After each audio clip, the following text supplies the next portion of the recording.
तर पोटनिवडणुकीबाबत काँग्रेसच्या प्रांत अध्यक्षांबरोबर चर्चा करणार असल्याचं पवारांच्या राष्ट्रवादीचे शशिकांत शिंदे यांनी सांगितलंय। तर संजय राऊतांनी काँग्रेसवर निशाणा साधलाय।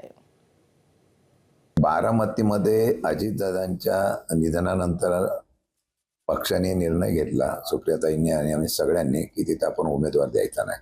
माझ्या माहितीप्रमाणे काँग्रेसने दोन्ही ठिकाणी उमेदवार उभं करण्याच्या बाबतीत मला निर्णय घेतलेला आहे असं समजतंय। आम्ही त्यांच्या प्रांताध्यक्षाशी मी चर्चा करील। मागे सुद्धा आपण बघितलं असं राज्यसभेच्या वेळेला पण सगळेजण इच्छुक असतात, पक्ष मागणी करत असतो, मग आम्ही चर्चा करून त्यामध्ये मार्ग काढतो। मला वाटतं आता ह्यामध्ये पण मी स्वतः त्यांच्याशी चर्चा करेल आणि त्यामध्ये निश्चितपणे चर्चा करून मार्ग निघेल।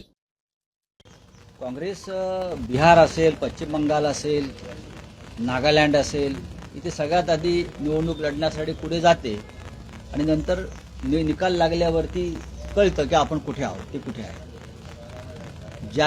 ज्या ठिकाणी ज्या पक्षाची ताकद आहे त्या ठिकाणी त्या पक्षाने लढावं, हा महाविकास आघाडीचा एक आधार होता। बारामतीमध्ये अजित पवार यांच्या मृत्यूनंतर